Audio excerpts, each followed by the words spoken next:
جلال پور بھٹیا میں دنیا کے سب سے بڑے قلمی نسخہ قرآن پاک کی تقریب رونمائی ترجمے کے ساتھ کی گئی۔ 39 صفحات پر مشتمل قرآن پاک کو معروف لکھاری سید امتیاز حیدر شاہ نے تحریر کیا۔ تفصیلات محمد منیر تبسم کی اس رپورٹ میں۔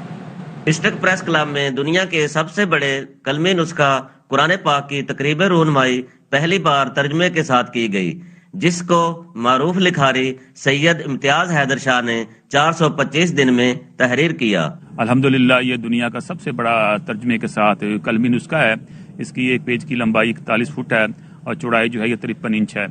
یہ اس کے جو ریٹن پیجز ہیں جن کے اوپر لکھا گیا ہے وہ 31 اور اس کو 425 دن کی شب روز محنت سے لکھا گیا ہے۔ قرآن پاک کی زیارت کرنے کے لیے ڈسٹرکٹ پریس کلب ممبران کے ساتھ ساتھ شہریوں کی کثیر تعداد نے شرکت کی اور شرکاء نے سید امتیاز حیدر شاہ کو خوبصورت قرآن پاک لکھنے پر خراج تحسین پیش کیا۔ محمد منیر تبسم، ARY نیوز، جلال پور بٹیاں۔